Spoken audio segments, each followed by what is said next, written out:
को सच लिख दो, सच को झूठ, तुम दिन को रात लिख दो, रात को दिन। सरकार भी तुम्हारा है और अखबार भी तुम्हारा है।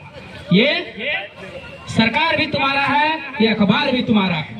ये बातें मैं इसलिए कह रहा हूँ कि मैंने पेपर पढ़ा, उस पेपर में लिखा हुआ था कि तरुण महतो पर बालू में रंगदारी मांगने का आरोप। आपको पता है जब बालू का सेटिंग होता है तो सबसे पहले कौन बिकता है? ये लोकतंत्र का चौथा स्तंभ।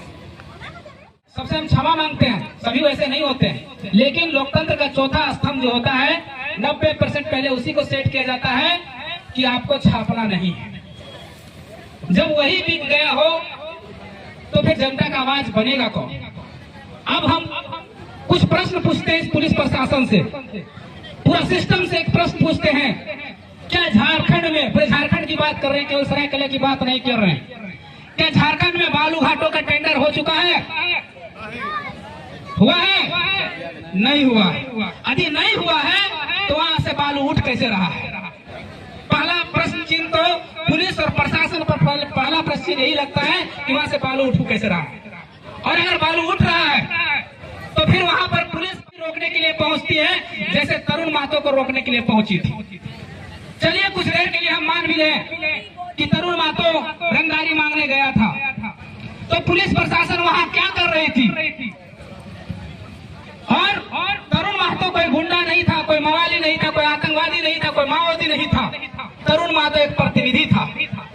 वो प्रतिनिधि जो लोकतांत्रिक व्यवस्था में दिया गया है, उन्होंने चुनाव लड़ा और 41,000 मत प्राप्त हुए। उस तरुण महतो के साथ पुलिस इतना बर्बरता करती है कि मार के पूरा पैर तोड़ देती है, पूरा जख्म भर देती है पूरा शरीर में।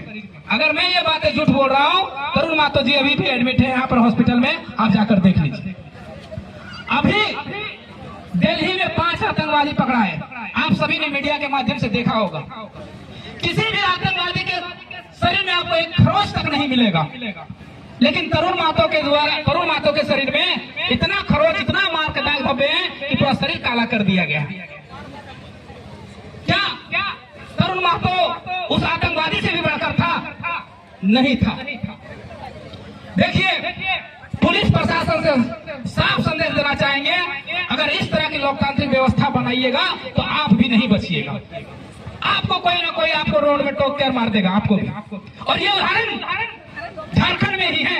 आप सुने होंगे मीडिया के माध्यम से, हजारीबाग में जो कोयला के जीएम थे, वहां के वो जीएम को यही माफिया लोग गोली मार दिए थे। इसलिए बालू माफिया हो, पत्थर माफिया हो या खनिज संपदा की जो भी माफिया हो, अगर उसको बढ़ावा मिलेगा तो वो मार देगा आपको भी।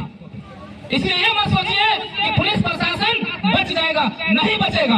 हम जानते हैं आप वो सिस्टम है जो किसी को भी आतंकवादी, किसी को भी माओवादी घोषित कर दे सकते हैं। सूर्य हादसा इसका ताजा उदाहरण है। आपको क्या लगता है, एक पिस्टल किसी को हाथ में थमा देंगे, कर देंगे, पुलिस पर गोली चला रहा था इसलिए तरुण महतो को मार दिया गया? ये कहानियां बना सकते थे, ये आपके लिए बड़ी बात नहीं। पूरा सिस्टम जानती है, पूरा सिस्टम को पता है कि कहानी किस तरह बनाया जाता है। अब बताते हैं लोग सेटिंग कैसे करता है। जो भी बालू माफिया हो, कोयला माफिया हो, पत्थर माफिया हो, मैं कोयलांचल की धरती से आता हूँ, हमारे तरफ कोयला कैसे सेटिंग होता है, बालू भी पत्थर भी हमारे तरफ कैसे सेटिंग होता है। सेटिंग पहले एसपी से कोई उसका दाहिना हाथ, बावा हाथ, टाइपराइटर ऑपरेटर कोई रहेगा, उसके थ्रू सेटिंग होता है। 25 से 30 लाख जाएगा एसपी डीसी को, बड़ा पदाधिकारी को, और सेटिंग करने वाला कौन होगा? वहां का डीएसपी होगा, उस क्षेत्र का डीएसपी को जाएगा 4 से 5 लाख रुपया। और सभी थाना को, जितना क्षेत्र के अंतर्गत थाना आएगा, सबको सूचना दे दिया जाएगा कि ये गाड़ियां हैं, इसको पकड़ना नहीं है। अब बताइए ना, इस मामले में हाईकोर्ट ने संज्ञान लिया है। हाईकोर्ट ने कहा है कि जब तक झारखंड में पैसा कानून लागू नहीं होगा, तब तक बालू घाट से बालू का उठाई नहीं होगा। ये हाईकोर्ट 2 नहीं 3 बार संज्ञान ले चुकी है और बार बार आला अधिकारियों को भी चेता रही है इस तरह की घटनाएं न हो। लेकिन बारंबार आप देख रहे हैं कि पूरा झारखंड में इस तरह से लूटा जा रहा है। क्या झारखंड में पैसा कानून लागू हो गया? यदि पैसा कानून लागू नहीं हुआ तो फिर बालू घाट कैसे टेंडर हो रहा है? टेंडर हुआ तो कैसे उसको बालू घाट उठ रहा है? जबकि हाईकोर्ट ने स्वतः संज्ञान लेते हुए यह कहा था कि पैसा कानून लागू होगा और उसमें पूरी तरह से ग्राम सभा का अधिकार होगा कि जितना बालू से रेवेन्यू जनरेट होगा उसका परसेंटेज वहाँ के ग्राम को देना पड़ेगा उसके विकास के लिए, तब वहाँ से बालू उठाया जा सकता है। क्या ये जो अवैध रूप से जो बालू उठाया जा रहा है, जो खनिजों को लूटा जा रहा है, संपदाओं को लूटा जा रहा है, उसे ग्राम सभा को पैसे जा रहे हैं, उसको रेवेन्यू मिल रही है? नहीं मिल रही। और अब आते हैं तरुण महतो पर। तरुण महतो गुंडा कैसे बना, किसने साबित किया गुंडा? तरुण महतो को वहाँ जनप्रतिनिधि होने के नाते जिस रोड से बालू निकल रही थी उस रोड के हालत जाकर देख लीजिए आप। तरुण महतो को उससे 15 दिन पहले, महीना दिन पहले गांव वालों ने सूचना दिया था कि यहाँ से सैकड़ों हाईवा निकलने का कारण रोज हमारा रोड टूट गया, इसको जल्द से जल्द रोक लगाया जाए, क्योंकि तरुण महतो वहाँ का प्रतिनिधि नहीं है, वो रोड नहीं बना सकते। लेकिन जो अवैध कार्य हो सकते हैं उसके लिए आवाज जरूर उठा सकते हैं। क्यों? क्योंकि झारखंड लोकतांत्रिक क्रांतिकारी मोर्चा का पहला विजन रहा है कि झारखंड में जब भी किसी के साथ शोषण होगा, जुल्म होगा, अत्याचार होगा, तो सबसे पहला आवाज जेल कैंप पार्टी बनेगी। जेल कैंप पार्टी का वहाँ का प्रतिनिधि हमारा तरुण महतो जी थे। तो क्या तरुण महतो जी वहाँ नहीं जाते? एकदम जाते। अब तरुण महतो के साथ इतना बर्बरता हुई है तो हम पुलिस प्रशासन से मांग करते हैं कि जो भी पदाधिकारी इस पूरे अवैध कार्य में संलिप्त हैं उन पर जांच बैठाई जाए, और जो भी दोषी पाए जाते हैं, खास करके तरुण महतो पर जिसने लाठीचार्ज किया है, जिनको उनको जिस तरह से बर्बरता से जिन्होंने पीटा है, उनको सस्पेंड किया जाए, सस्पेंड किया जाए। और जिस तरह से हम लोगों ने FIR किया है उस पर काम हो और उसको भी उसी तरह सजा मिले जिस तरह से तरुण महतो को सजा मिले, उसको सजा मिले, ताकि आने वाला जो जनरेशन है, जो झारखंड की जनता है, पुलिस प्रशासन पर विश्वास जाग उठे। पहले बचपन में हम देखते थे, सिनेमा देखे थे, पुलिस वाला गुंडा। पुलिस वाला गुंडा मूवी में क्या था कि पुलिस वाला जब काम गुंडों से नहीं लड़ पाता है तो खुद गुंडा बनता है और वहाँ के शोषित वर्ग, मजदूर वर्ग को न्याय दिलाता है। लेकिन यहाँ तो उल्टा है, पुलिस जो है डायरेक्ट गुंडा है, डायरेक्ट गुंडा है, गुंडा। और इसका ताजा उदाहरण है तरुण महतो। तरुण महतो के शरीर में लगा हुआ घाव इसका ताजा उदाहरण है। मीडिया बंधुओं, आप लोग की बहुत बड़ी जिम्मेवारी है। सबसे पहले ये लोग आएंगे, आप ही लोग को खरीदने का प्रयास करेंगे। हम सभी को दोषी नहीं ठहराते, सभी मीडिया बंधु ऐसा नहीं है, लेकिन जो है, देखिए भैया, इसी लोकतांत्रिक व्यवस्था में मीडिया वाले के परिवार भी पल बढ़ रहे हैं। कल दिन ऐसा ना हो कि आपके बाल बच्चों तक एक है ना, बहुत अच्छा लाइन है, बहुत अच्छा सा रात इंदौरी साहब ने कहा था कि लगेगी आग तो आएंगे कई घर जद में, लगेगी आग तो आएंगे कई घर जद में। यहाँ सिर्फ मेरा मकान थोड़े है, यहाँ पर सिर्फ मेरा मकान थोड़े है।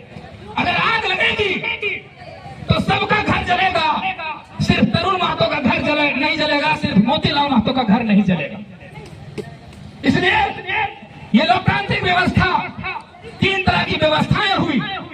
एक हुआ राजतंत्र की व्यवस्था, दूसरा हुआ लोकतंत्र की व्यवस्था, और तीसरा हुआ तानाशाही की व्यवस्था। तानाशाही की व्यवस्था कौन करते थे? अंग्रेज करते थे, हिटलर लोग करते थे। यहाँ तो झारखंड में तानाशाही की व्यवस्था लागू कर दिया गया है और लोकतंत्र की दुहाई देते हैं।